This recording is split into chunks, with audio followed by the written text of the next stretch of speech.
On opening day, Chase and I hunted our club in Baldwin County and only heard one distant gobbler. I knew there were 3 or 4 gobblers in the area, so I went back on Monday to try it again. After a little calling, 2 jakes showed and were determined to destroy my decoy setup.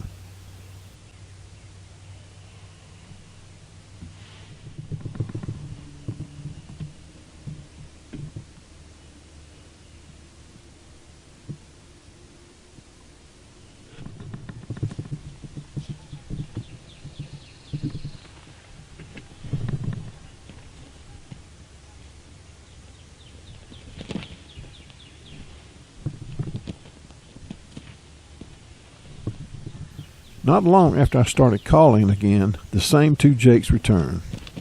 They mingle around the jake decoys a bit before becoming nervous, not knowing but hoping it was due to a tom coming in. Then I eventually saw 3 more gobblers and they turned out to be jakes as well.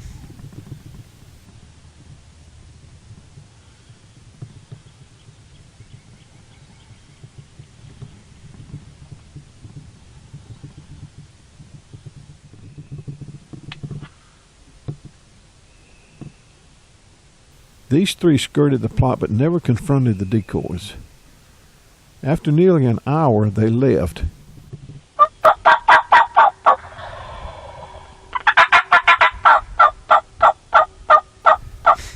Nearly 2.5 hours passed, and a tom finally showed at the upper end of the plot.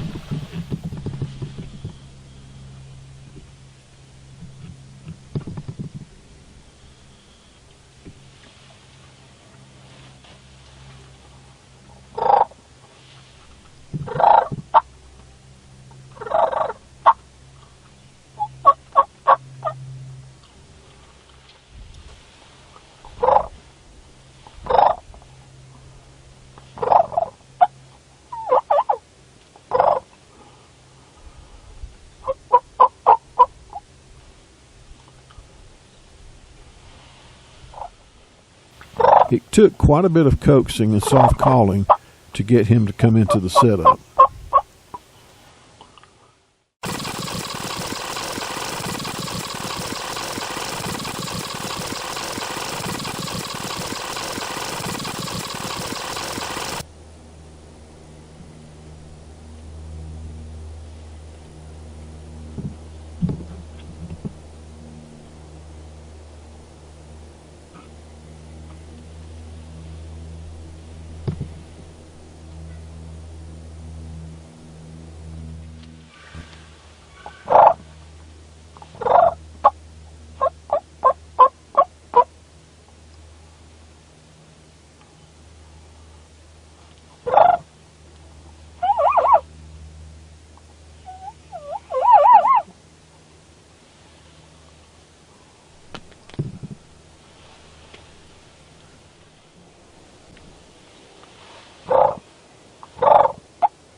Once he made it to the hen decoy, he wasted no time trying to make his exit.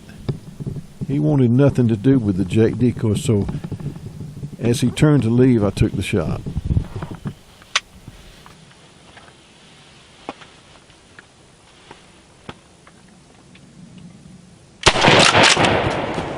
You'd have thought he was a real old bird the way he acted. I just don't think he wanted to be up here with these jakes.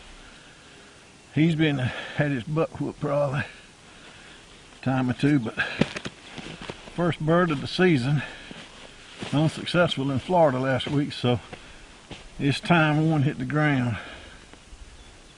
Had 5, caught in 2 jakes to start with, and they knocked down both the hen decoys. They got far enough gone after about 2 hours.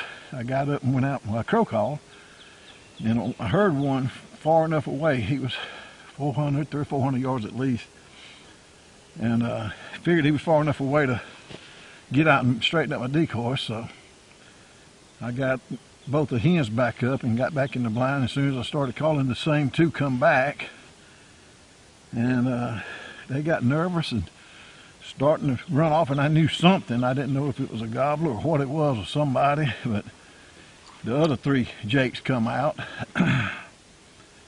They didn't want nothing to do with them. They'd had their butts kicked probably. And they eventually, they didn't really come out and mess with the decoys, and they went on, and I thought I heard him a couple more times. I always get mixed up in that blind. It sounded like it was behind me, but he was probably further in front of me. But 12:30 before he come out, and he finally got rid of some hens, I guess. And he didn't want to come. He turned around a couple of times. He went all the way across the road to start with, and I thought he was going to turn around and go the other way. And I just left it and got quiet. And he come back out and strutted in the road and done some soft calling, purring, clucking, and he come on into the plot, and then he got nervous again, and I thought he was going to walk off again, and I did some more light calling, and I think settled him down some. He came on to the hen. I don't think he ever went to the 2 jakes. I think that's what he was fearing of. My hunting partner Keith Smith and I would travel to Kentucky to hunt our favorite spots for the next couple of weeks. The first 3 days were tough with hardly any gobbling. We saw a couple of hens in the pastures, but no gobblers were showing. We decided to split up on this morning, hoping to hear more and cover more territory. I set up at the end of a hillside flat where we had saw a few gobbler tracks. I heard one gobble on the roost, but it seemed to be well beyond calling range. I called for about an hour before I saw a hen and a gobbler enter the corner of the field above the steep hillsides. The 2 birds seemed to tease each other, circling each other, with the hen laying down a time or 2 before finally breeding.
After they finished, I thought it would be easy to call the gobbler up. He gobbled about everything, but would come no closer than 62 yards, a little farther than I was comfortable for my Benelli 20 gauge with Winchester Longbeard XR ammo.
I finally figured I had to play it hard to get, so I got quiet for nearly 30 minutes. He finally decided to follow the hint up the road in front of me. They went about 300 to 400 yards, continuing to gobble, but soon stopped. I figured he might eventually return, so I moved my setup 30 to 40 yards closer to the gobbler strut zone. At a little after 12, he gobbled again and was much closer. In just a few minutes, I spotted the periscope bobbing across and beyond the blackberry bushes coming down the road along the side of the woods.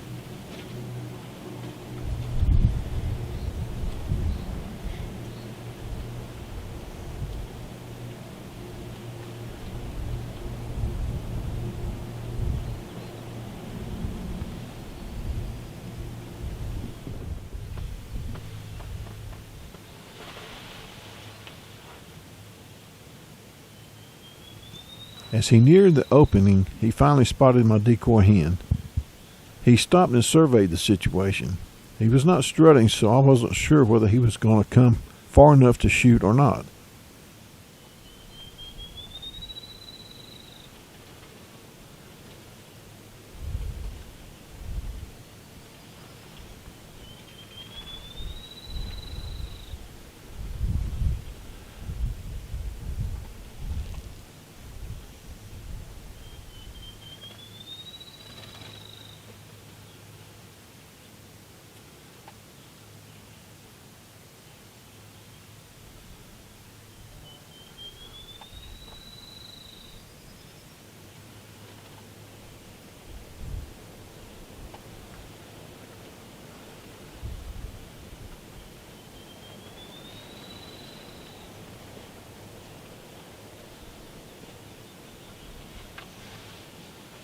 He finally inched his way out and far enough for the shot.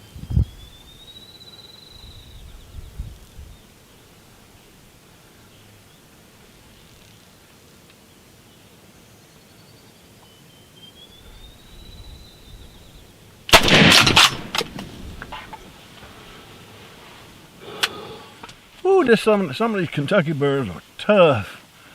Saw this bird first thing this morning with this hen. He bred her and got a lot of good footage. And I thought as soon as she left, he would have come right up the road this way. Well, there's a road going this way also. She went up this road, and he stayed here for, I don't know, 15 minutes or so, still strutting, and started gobbling heavily, trying to get me to come to here. But he stayed with her. And she cut across, and I had turned in my blind where I could face this way more. And when he got past me here and going, following her, I turned back around. I looked, and she was over on the other road, on the other side. And he wouldn't come any closer. I mean, he stayed with her right on up the hill, and they went 300 or 400 yards on up the hill. And I just stuck with it. My partner Keith over there, he thought he heard one. We decided to sit it out.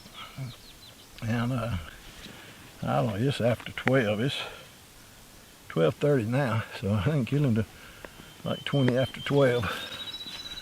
But I sit there long enough and got quiet, and he finally worked his way back where the hen left him.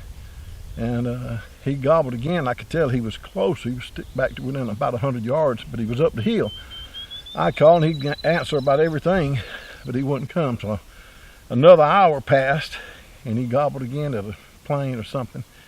So I cut a little bit hard. I said, what have I got to lose, you know? And he gobbled at everything I did.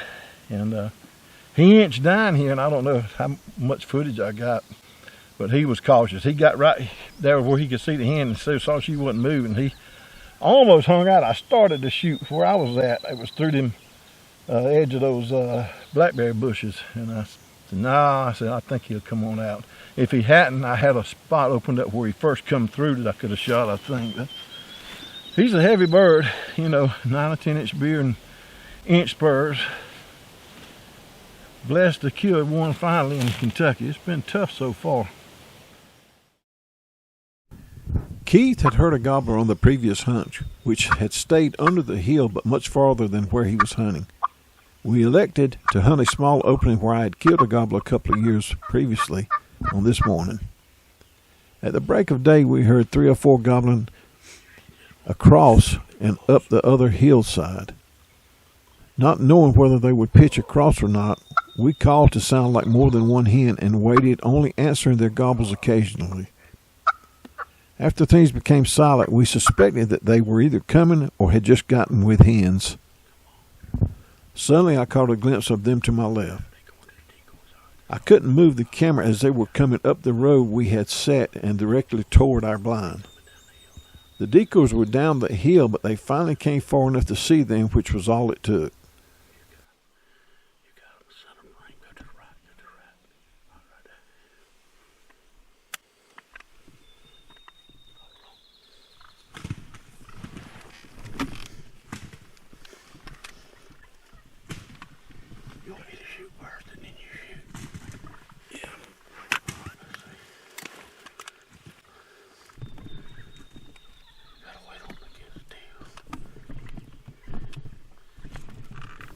Keith had the first shot, and rather than trying to time the shots, we elected to wait and see if the second bird would settle back down before I shot.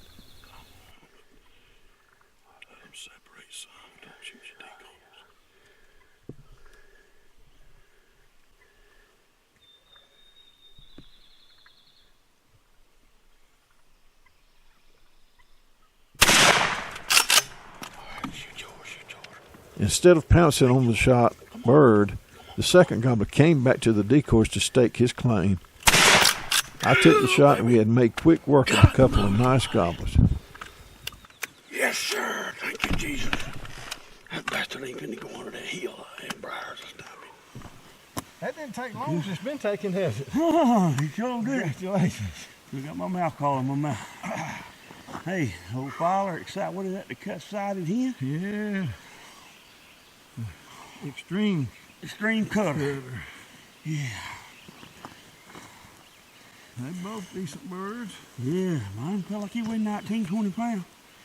19 anyway. Yeah.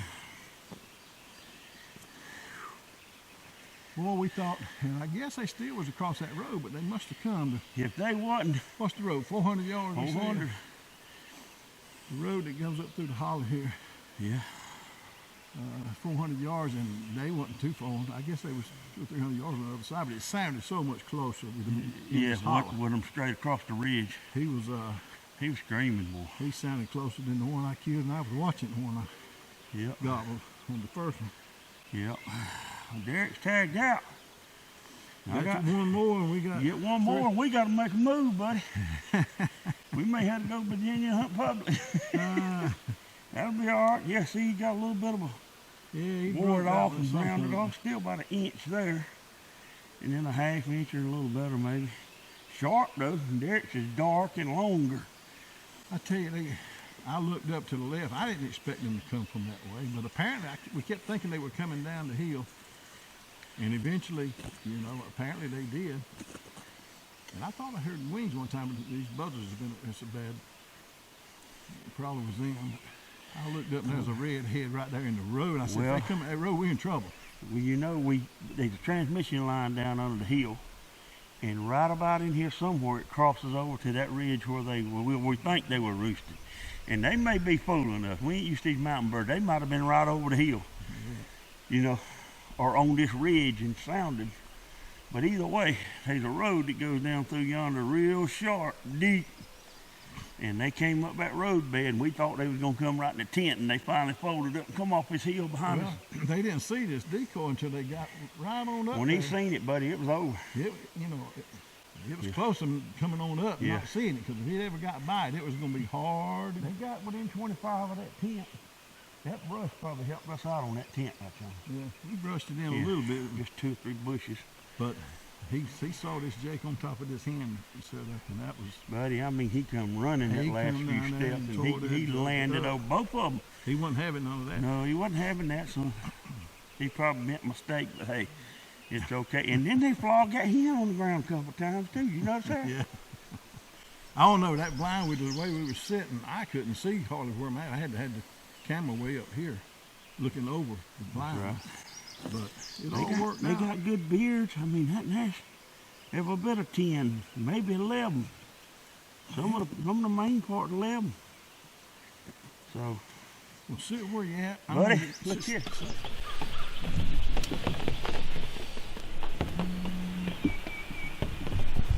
Now we needed just another bird for Keith to be tagged out in Kentucky so we could head to West Virginia.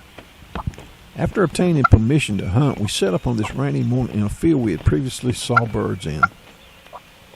Soon, a bird gobbled in front of us and another far to our right.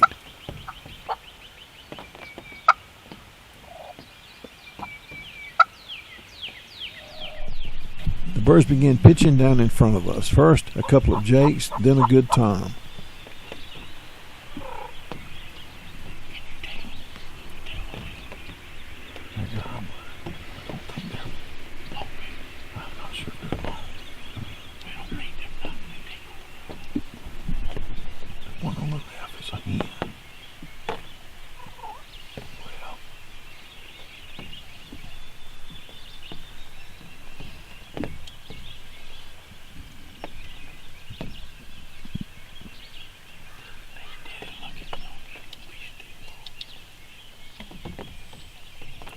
That's a good bird going down the freaking hill.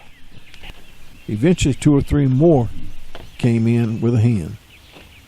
The birds oddly made their way down the hill to a larger field below. We called softly and mostly with clucks and light yelps.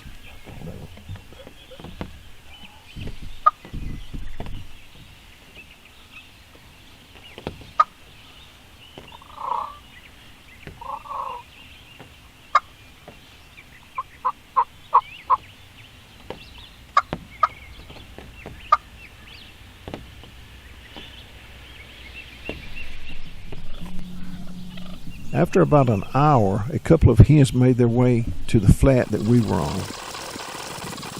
They mingled and fed around to our left, as we hoped they would, to help bring the tom up the hill.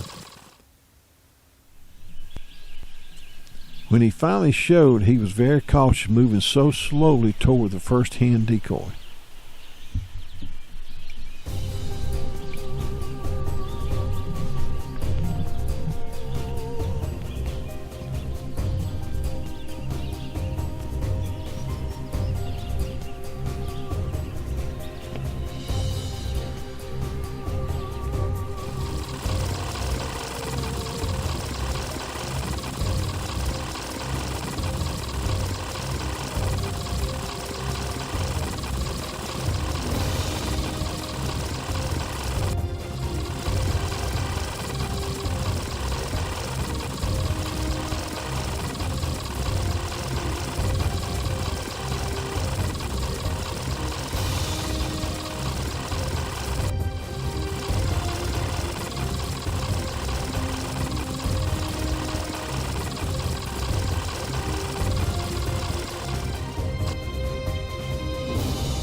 He finally seemed to get up enough courage and made his way to the lay-down hen and Jake decoy.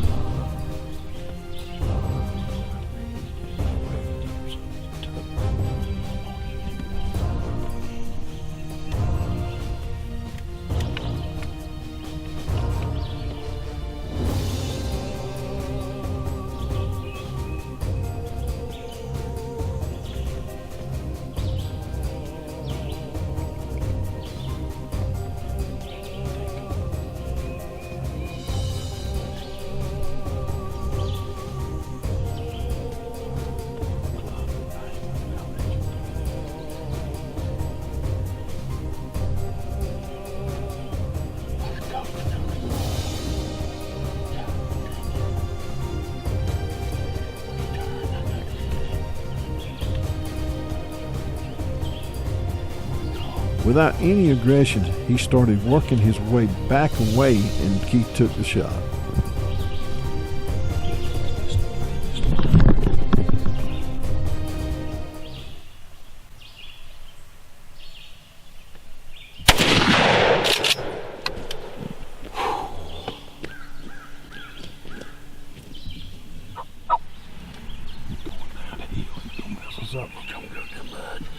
He got about the same beard as this guy. Have that other bird we thought we heard one gobbling. There's still nothing down yonder. Yeah, I think that's a jake. And then that other good bird might have come. Well, tagged out. Yes, sir, buddy. Congratulations. The ground soaking wet. Ooh. It flooded on us this morning. And boy, he must have seen the jake, or he was just cautious when he got here to the top. We had two more gobbling, or at least one down the hill, and we seen another one. right over yonder. Heard another across the road, so we're satisfied with this. And he's got by the inch birds. Oh yeah. Maybe right at it. Right at an inch, 3/4 to an inch. He's 2-year-old. You tell him what the dominant bird. He didn't want to fight that jake we had out. And wet too. You know, sometimes that makes a difference. I had one like that years ago that was real cautious. He'd pick his foot up and he'd hold it before he ever put it down. That's real what slow. he done right over by the hen once or twice. All the way on there. And he gobbled down under the hill. This was him we heard to start with. Yeah, I think this was probably the one we seen come off the hill leading the jakes. There were 5 jakes come off the hill. We think it was. The hens come up from down there, I guess, and they come on up here on the top.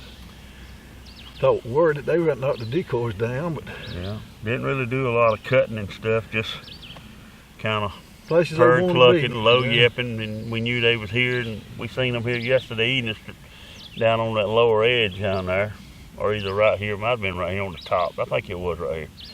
But either way, we knew they were here somewhere. Plenty of birds around, he said, the boy. I want to thank Andrew for letting us hunt. Yeah, we can pack up and head to West Virginia now. Yes, sir. We're West Virginia bound, buddy.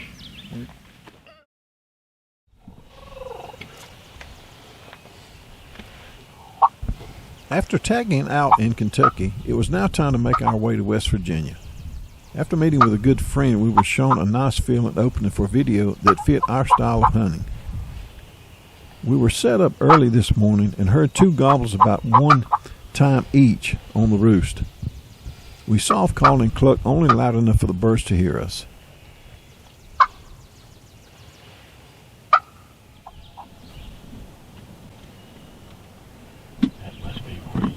Less than an hour after daybreak had passed, we spotted a hen in front of us, followed by 3 jakes and then the tom. There he comes.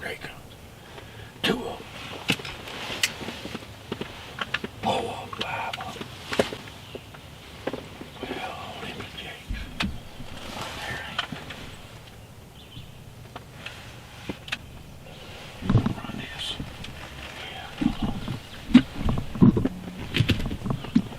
Where's he at? Okay, I got him. Zoom up some. I'll rest them jakes. The gobbler attacked the jake and the laydown hen, and I waited for the shot to present itself.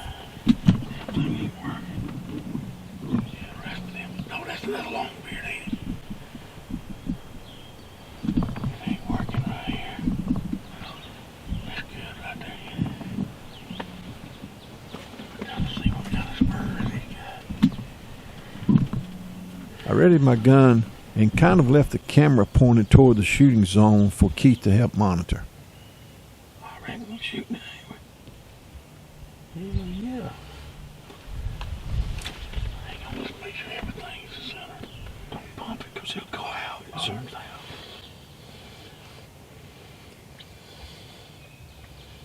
You want me to make it down up? No, let him get finished. I don't want to shoot him in the struggle. Well, we get video, so it ain't like he's going nowhere.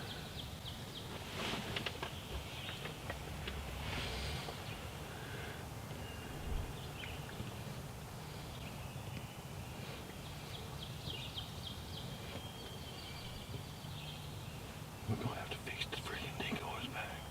I know.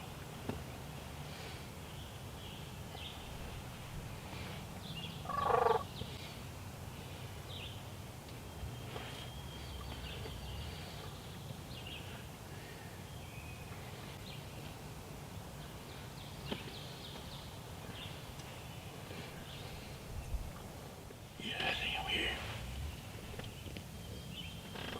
Better watch your heads up and down.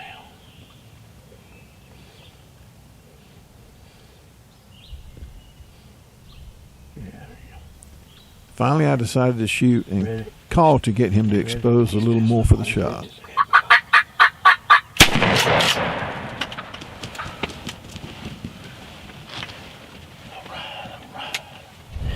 Appreciate it. Yeah, man. Good morning. Try not to be too noisy because we got to come back in here tomorrow for another one. Couple birds still gobbling yet. We had another one come in after this one. We've sitting here for an hour, 3 hours. Yeah, we sit here for another hour after he left. But Heard a nut and gobble. seen him. He come out and went back. We're going to try to fix the blind, fix him place for in the morning. Another field right over there where he went back to. We're going to try to get in it. But good morning, but they come in quick and fast. You can see he just ripped them to the ground and flipped the hen over. Yeah, that's a good setup. I got me one on the way. One of They them pecked lay and down pecked here. and pecked, old boy. He wore out for it, though. But He's been beat up this trip. On my first hunt back in Georgia, I would try to tag out in a place I had heard a gobbler a few weeks before. I debated 2 spots to try the gobbler on where I had hoped he would be roosted. I decided at the last minute to try the near side, which was a very good decision as the gobblers were roosted where I would have most likely bumped them had I went to the far side. The first gobble was at 6:05, well before I expected, and for the next hour he gobbled over 30 times. The gobbler slowed a bit after that, making me think he had flew down, but each time he gobbled he was still in the same place. After about 30 more minutes and 15 more gobbles, the bird flew down into the field. As I glanced with my binoculars, I could not see the beard and tell if it was a tom.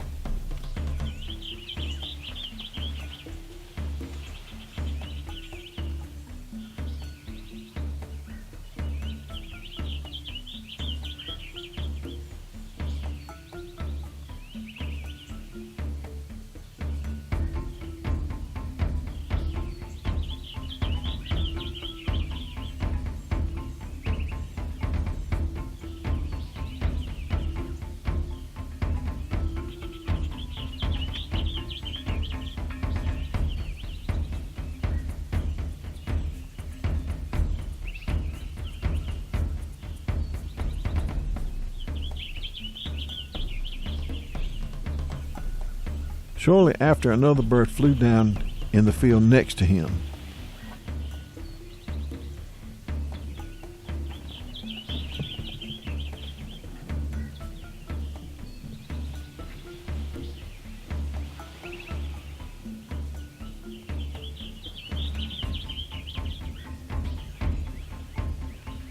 As I continued to video and try to see a beard, I suddenly looked up and the tom was already at 25 yards and approaching my decoys.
I was finally able to see the beards on the other two and decided to take the time at my decoys before the jakes arrived and created issues.